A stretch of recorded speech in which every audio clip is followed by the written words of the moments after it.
Hello, din my life is kugihan kay wala man tay lingaw so magkaron mamilo na punta kay pretendyo ang gubutan ning ako ang cabinet. Di jud siya masabot sa kadaghan na mga gamit pero pipila lang ako ang nagamit ani. Ug kining mga orasa dai no alas 2 na dadik niya di ko nakasugod og pilo kay ganang buntag lagi nang laba man ta pretendyo na tong bisihan no. Matod pa nila dai no nga mas hago pa daw ko diri sa balay kaysa sa akong trabahoan tong una nga sa ukay-ukayan. Kaingon ako nga mas relax jud ko sa ukay-ukayan kay abi pa lang maglingkorel lang tag mupabot lang tag customer no. So nag-stop man ko trabaho sa ukay-ukayan mo lang naanak ko diri sa balay. Second day na din ako ni pagpanglimpyo. Actually gahapon nagsugod ako sa kusina. Hulde ako kataw-an ako nila tay kay nganong nagtibok tidlaw ko na rang kusina. Napay duha ka pa nga chikiting no, laban lang tayo mag-multitask taron.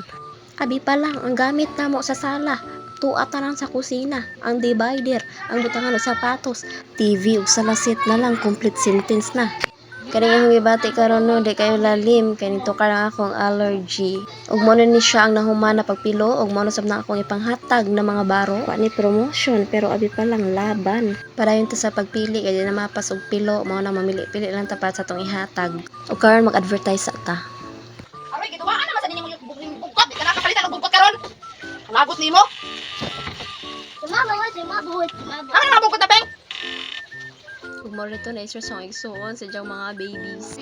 And finally nahuman ra jud ta, thank you. Ug mo din na ginatag ni Kiona remembrance daw. Thank you Kiona. Finally naka-relax din tayo. So sige, good night na. Thank you guys.